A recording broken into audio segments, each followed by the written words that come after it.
MBA चाय वाला के बाद अब बीटेक पानीपुरी वाली, बीटेक चाय वाली, पीएचडी चाय वाला, इंजीनियर वड़े वाले, बीए पास चिकन, ये डिग्री छोड़ के ठेला लगाने का इंडिया में एक ट्रेंड सा आ गया है। लेकिन इस ट्रेंड में लोग बटे हुए, एक तरफ वो लोग हैं जिनका मानना है कि ये सारे बस गिमिक्स यूज कर रहे हैं, कम उम्र के बच्चों को पढ़ाई से भटका कर एक सक्सेसफुल बिजनेस खोलने का लालच दिखाकर एंड में अपना फ्रेंचाइजी बेच रहे हैं जो कंप्लीट लॉस में है। दूसरी तरफ कुछ लोगों का ये भी मानना है कि चाय बेचने से कोई एक सक्सेसफुल धंधा कभी खोल ही नहीं सकता है। सो पूरी सच्चाई क्या है? क्या ये ठेले वाले जेन्युइनली उतना कमाते हैं जितना एमबीए चाय वाला क्लेम करता है? सो हाल ही में सोशल मीडिया पे एमबीए चाय वाला के कई सारे फ्रेंचाइजी ओनर्स ने सबके सामने प्रफुल्ल बिल्लोरे को एक फ्रॉड बताया और ये कहा कि उन्होंने फ्रेंचाइजी लेते वक्त तो सबको 10,000 पर डे के बिजनेस का एक सपना दिखाया, लेकिन हर दिन आज उनके पास सिर्फ कुछ 600 रुपए के आसपास की ही कमाई हो पाती है। जब इनने फ्रेंचाइजी दी थी, बोला था कि हम आपके आएंगे, हम चलाएंगे, 10,000 रुपए का गल्ला रहेगा, 600 रुपए का गल्ला हो रहा है। अहमदाबाद से लेकर प्रयागराज तक लोग चाय आउटलेट नहीं चलने की कंप्लेंट्स कर रहे हैं। देश भर में एमबीए चाय वाले के अगेंस्ट ऐसे 28 मामले सामने आए हैं जहां आउटलेट्स बहुत ज्यादा नुकसान में हैं। अहमदाबाद के एक फ्रेंचाइजी ओनर युवराज का तो ये कहना है कि 35 लाख रुपीस का एक चाय का फ्रेंचाइजी लेने के बाद प्रॉफिट तो छोड़ ही दो, ऑपरेशनल कॉस्ट में भी हर मंथ 50 से 60,000 रुपए का नुकसान ही हो रहा है। लेकिन इनकी प्रफुल्ल से कंप्लेन है कि कॉन्स्टेंटली उन्हें अपने प्रॉब्लम्स बताने के बावजूद प्रफुल्ल ने सीधा कह दिया है कि अगर उनके आउटलेट्स नहीं चल रहे हैं तो इस पर प्रफुल्ल कोई हेल्प नहीं कर पाएंगे। प्रफुल्ल के फ्रेंचाइजी का इकोनॉमिक मॉडल भी काफी लोगों को फ्लॉड लग रहा है क्योंकि इनिशियल इन्वेस्टमेंट ही बहुत ज्यादा है। ये देखो, ये एमबीए चाय वाले के फ्रेंचाइजी वेबसाइट से निकाला हुआ डेटा है जिसमें आप क्लियर कट देख सकते हो एक आउटलेट का cost ranges from 17 lakhs to 40 lakhs। Range इतना बड़ा इसीलिए है क्योंकि फिलहाल ये 3 मॉडल्स ऑफर कर रहे हैं। एक है कियोस्क मॉडल, सेकंड है dine in model and third है लाउंज मॉडल। इस वेबसाइट के अकॉर्डिंग कंपनी ने इन्हें एक डिटेल्ड प्रोजेक्ट कॉस्ट लिस्ट भेजा था जिसमें आप क्लियरली देख सकते हो total project cost is 18 lakh, जिसमें सब कॉस्ट एडेड है। अब मान लो आप उनका मोस्ट एक्सपेंसिव लाउंज मॉडल की फ्रेंचाइजी परचेस करते हो तो बस एक सिंपल मैथ से मालूम पड़ जाएगा कि आपका मॉडल कितना प्रॉफिटेबल होगा कि नहीं। एक आउटलेट लेने का मैक्सिमम कॉस्ट पकड़ लो 35 लाख रुपीस और वहाँ जो चाय मिल रही है उसकी कीमत है 20 रुपए। अब इस तरीके से अगर आप 20 रुपए पर कप वाली चाय 1,75,000 कप्स बेचोगे तब कहीं जाकर आपका प्राइमरी इन्वेस्टमेंट ही निकल पाएगा, वो भी तब जब आप 100 कप्स चाय बेच रहे हो रोज। और हाँ, इसमें भी आपको 5 साल लग जाएंगे, प्लस इसमें कोई डेली के ऑपरेशन कॉस्ट, जो रॉयल्टी फीस होता है, वो सारी चीजें ऐड नहीं की गई है। लेकिन एट दी एंड जो लोग कंप्लेन कर रहे हैं उनका तो 600 रुपए का भी गल्ला नहीं हो रहा है, यानी वो दिन के सिर्फ 30 ही चाय बेच पा रहे हैं। यहाँ एक इंटरेस्टिंग फैक्ट ये है कि प्रफुल्ल बिल्लोरे का खुद कहना है कि उन्होंने अपने फादर से कोर्स के लिए झूठ बोलकर 15,000 रुपए लिए थे और उसी पैसे से चाय की दुकान चलाई थी। दैट मींस वो खुद ही एक्सेप्ट कर रहे हैं कि 15,000 में चाय की दुकान डाली जा सकती है।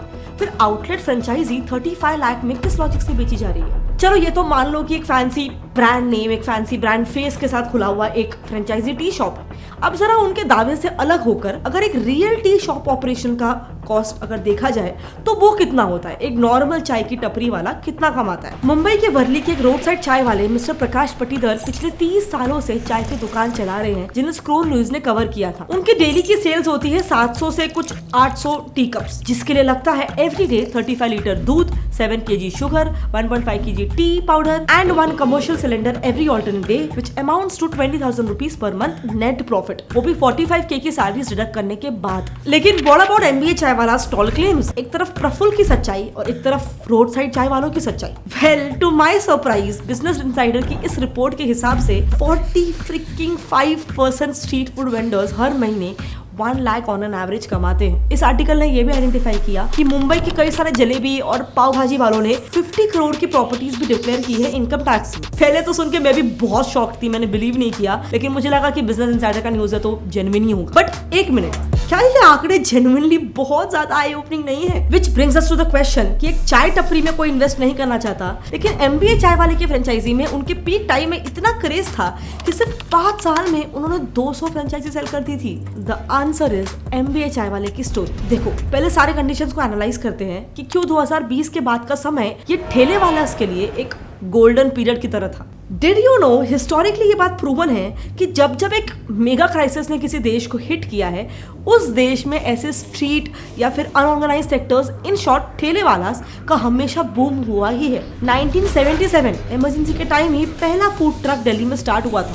1990s में जब देश लिबरल पॉलिसीज LPG 1991 एम्ब्रेस कर रहा था, इंडियन कंपनीज में अचानक से एक बहुत बड़े नंबर में ले ऑफ देखने को मिला, जिससे ऑफकोर्स लोगों को सर्वाइवल के लिए स्ट्रीट्स पर ठेला खोलना पड़ा। इनफैक्ट ठेले वाला ही नहीं, कोई भी स्मॉल स्केल बिजनेस या फिर rise in entrepreneurship in general का किसी मेगा क्राइसिस के बाद बूम होता ही है। एंड ये ट्रेंड दुनिया भर में देखने को मिला है। अमेरिका की बहुत सारी बड़ी कंपनीज जैसे कि डिज्नी, जनरल मोटर्स, उबर, ऐसे कई सारे बिजनेसेस का जन्म तब हुआ था जब वहाँ की इकोनॉमी बहुत बुरे दौर से गुजर रही थी। रीजन सिंपल, मास लेऑफ्स।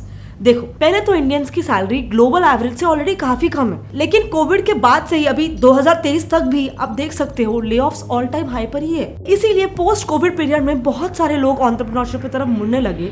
बेसिकली लोगों का बिजनेस को देखने का नजरिया ही काफी ज्यादा बदल गया। And in fact with shark tank and so many popular young entrepreneurs के पॉडकास्ट या उनके सक्सेस स्टोरीज, इंडिया में एक यंग एज में बिजनेस करने का एक वेव सा छिड़ गया। इनफैक्ट गाँव में तो हर 10 में से 9 rural small businesses first generation है, यानी कि उनके ओनर्स काफी यंग हैं। Also 47% male and 38% female young rural बच्चे बिजनेसेस खोलना चाहते हैं। अब देखो, मेरा अनुमान ये है कि क्योंकि इस एज में and also considering the economic background उतने रिसोर्सेज नहीं होते उनके पास जिससे वो एक फुल फ्लेजेड बिजनेस खोल पाए। तो ऐसे में बहुत ही स्मॉल कैपिटल के साथ ठेलास ओपन करना is the safest option to start with. So because of all these reasons India में माहौल गर्म तो था ही, इस पर लोहा मारा है MBA चाय वाला के सडन फेम ने। प्रफुल्ल बिल्होरे की बातों को गौर से सुनना। उन्होंने 2 काम किया। पहला, ठेला खोलने जैसे कामों को डिग्निफाई किया।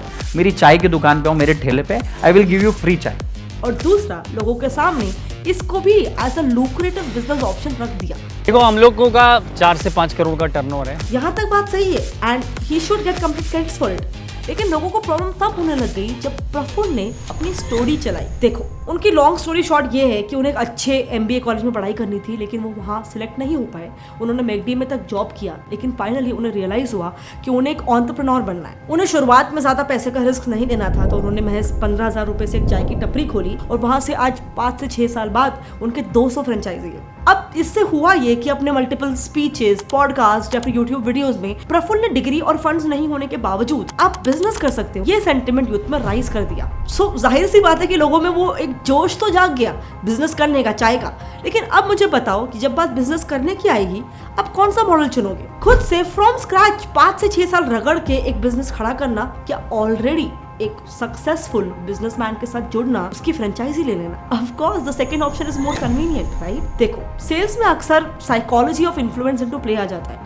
मतलब मैक्सिमम लोगों के लिए डिसीजंस लेना एक हार्ड काम है, क्योंकि it requires thorough market analysis, basically hard work. तो इजी वर्क क्या है? दूसरे क्रेडिबल लोगों के सजेशंस ले लेना या फिर वो रास्ता चुनना जिसमें ज्यादा से ज्यादा लोग एग्री कर रहे हैं। दोनों भी केसेस में डिसीजन लिया जा रहा है बेसिकली 2 चीजों के बेसिस पर, सोशल प्रूफ और अथॉरिटी। 2 ऐसे फैक्टर्स जो आपके इन सोशल मीडिया इन्फ्लुएंसर्स के प्लस पॉइंट्स है। सो फॉर MBA चाय वाला दिस एक्चुअली वर्कड, क्योंकि अब आप बस देखो, उनकी फ्रेंचाइजी तो चली ही, लेकिन बस कुछ ही सालों में ये ठेले वाला या फिर डिग्री को छोड़ के ठेला खोलने का जो क्रेज है वो कितना पॉपुलर हो गया। इस डिग्री के नाम पर कितने ठेले खुल चुके हैं। सो देखो, इन माय ओपिनियन, फर्स्टली मैं ये बिल्कुल भी बताने नहीं आई हूँ, मैंने कभी नहीं बोला कि फ्रेंचाइजी मॉडल सही है कि गलत है। That is for you to figure out. And for that matter even MBA chai वाला सही है या गलत, ये बातें भी कॉन्टेक्स्ट पे डिपेंड करती है, राइट? सो उन चीजों पे हमें नहीं जाना है, बिकॉज एट द एंड एक बिजनेस है। बिजनेस में हर कोई अपने लिए बेस्ट सोचता है, अपने कस्टमर्स के लिए बेस्ट सोचता है। हो सकता है कि उस चीज में कुछ गलतियां हो गई हो,